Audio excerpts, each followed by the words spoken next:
A very good evening and welcome to this Sunday's final edition of YES101's Visual Radio. For the Newsfirst team, I'm Theruni Karunaratne. Here are your headlines for this evening. Newsfirst headline. Adverse weather continues in Sri Lanka. Met Department issues red alerts for heavy rains. Tri-forces deploy relief and rescue teams island-wide. All schools closed tomorrow due to inclement weather. In news overseas, Mexico's election puts López Obrador's stance on Israel under microscope. And in sports news, its cricket power-packed West Indies look to get past Papua New Guinea at T20 World Cup. Onto those stories in detail now. The Ratnapura Colombo, Ratnapura Panadura, Matugama Alutgama and many other main roads have been inundated due to the ongoing heavy rains. The Valipana interchange of the Southern Expressway has been closed since yesterday due to the inundation of the Matugama Alutgama road. The Biagama road, which leads to the Kadwala interchange, has been closed due to the inundation of areas around Biagama. It is reported that motorists cannot use the Kadwala interchange to travel to or from Kadawatha. Now, heavy showers have also resulted in the inundation of the Balumahara area on the Colombo-Kandy main road. Police say that this has disrupted vehicular movement in the area as well. Meanwhile, the Department of Railways says that journeys on the main and coastal railway lines may be delayed due to adverse weather conditions. The highest rainfall reported in Sri Lanka by 2 p.m. today was from Kirindivala, and the area experienced 152 millimeters of rainfall. The second highest rainfall was reported from Varakapula, and the value stands at 138.5 millimeters. The Alagava area near the Kalu River has reached high flood risk level due to the ongoing heavy rains. The Department of Irrigation says that residents around the area must exercise extreme caution. Meanwhile, the Milakanda area near the Kalu River has also reached high flood risk levels. The Nilvala River also reached high flood levels near the Pitapadara area. The Ging River reached high flood levels near Tavalama. Meanwhile, the Attanagalu area also reached minor flood levels. Director of the Water Management Unit of the Department of Irrigation, SPC Sugishwara, says that many low-lying areas have been inundated due to the heavy rains being experienced. Now, a landslide warning red notice has been issued covering Divisional Secretariat divisions belonging to 4 districts. The Divisional Secretariat divisions covered are Padukka, Matugama, Bulat Sinhala, Palindanura, Ingiriya, Ruanballa, Dehiovita, Daraniyagala, Barakapola, Yatiyantota, Ratnapura, Palmadulla, Kuruvita, Ayagama, Alapatha, Kiriyalla, Nivitigala, Kalavana and Ahaliaguda.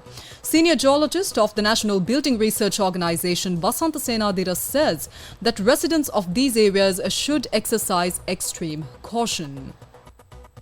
Now, adverse weather in the country has claimed the lives of 9 people, including 2 children. A mound of earth collapsed onto a house in Hewa Hinna in Ahaliaguda this morning. A child who was fast asleep inside the house lost her life. Her brother managed to save his life. The deceased girl was 11 years old. Another tragic incident was reported in Pallevela Deyandara. A mound of earth collapsed onto a house late last night. 2 young men lost their lives, and the 2 deceased were aged 20 and 27 years. Now, 1 woman was killed after she was washed away by floodwaters in Alapatha, Ratnapura. Another person lost his life after a mound of earth collapsed onto him in Dumbara, Ayagama.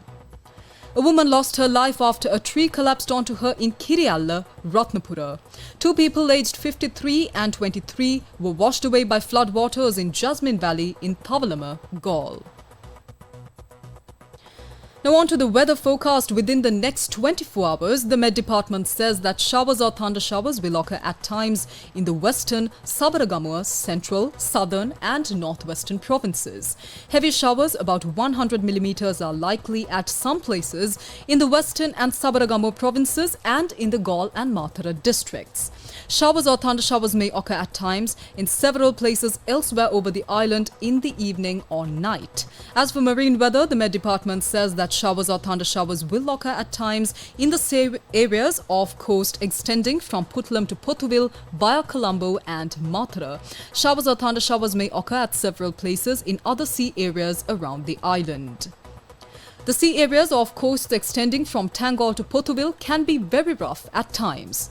Naval and fishing communities are advised not to venture into the above seas until further notice.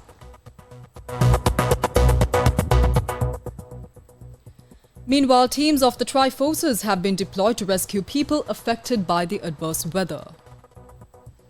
10 Navy flood relief teams have been deployed to the affected areas of Bulat Sinhala, Puakpitia, Palindanura and Valipanna in the Kalutara district, Tavalama in the Gaul district and Akurasa and Panadugama in the Matara district, providing essential relief to the impacted communities. In addition, 116 Navy relief teams, including units from the Rapid Action Boat Squadron, Special Boat Squadron and Navy Marines are also on standby.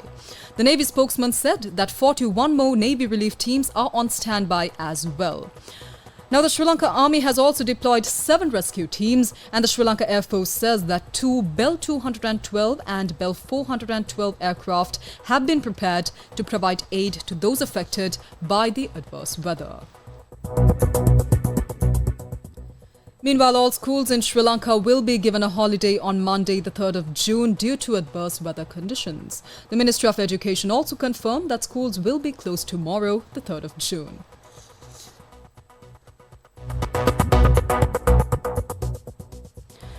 Meanwhile, the Ministry of Power and Energy says that power line systems have been disconnected in many areas due to the current flood situation.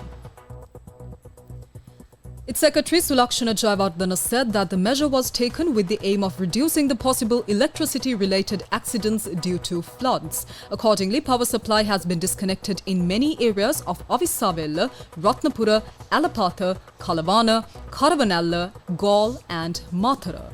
Apart from this, the Secretary to the Ministry of Power and Energy said that there are reports of power outages in some areas as well.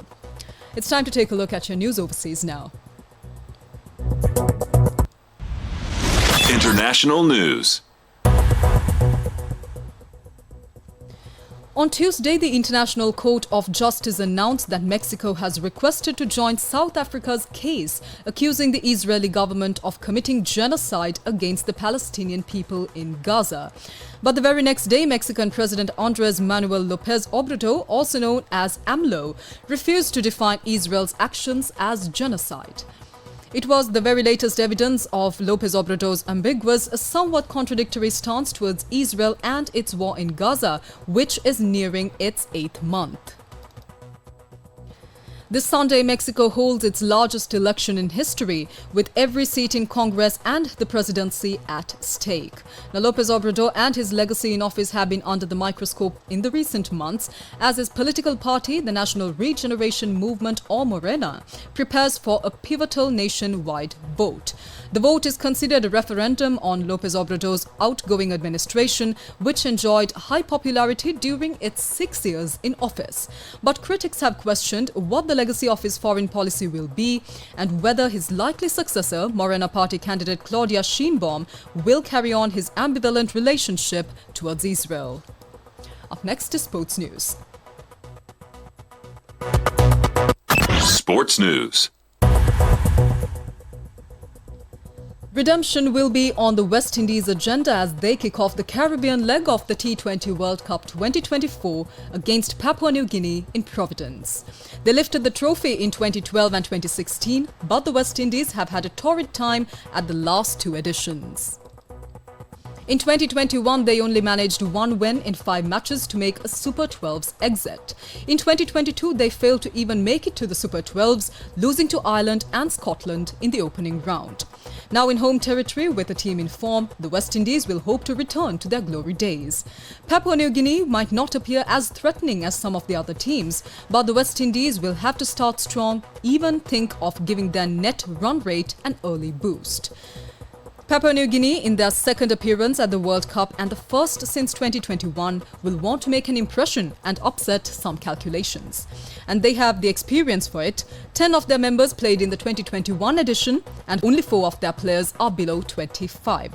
The match kicks off at 8 p.m. tonight. ICC cricket rights in Sri Lanka up until the end of 2025 have been awarded to MTV Channel Private Limited, and MTV will exploit the broadcast rights via TV1, Shakti TV and Sirius Answer TV. These channels, catering to all three main languages in Sri Lanka, will bring you the live matches with expert commentary. And that's a wrap of this edition of YES101's Visual Radio. For details of all these stories and much more, simply visit our website www.Newsfirst.lk or follow us on our social media platforms. As always, thank you very much for watching. Good night.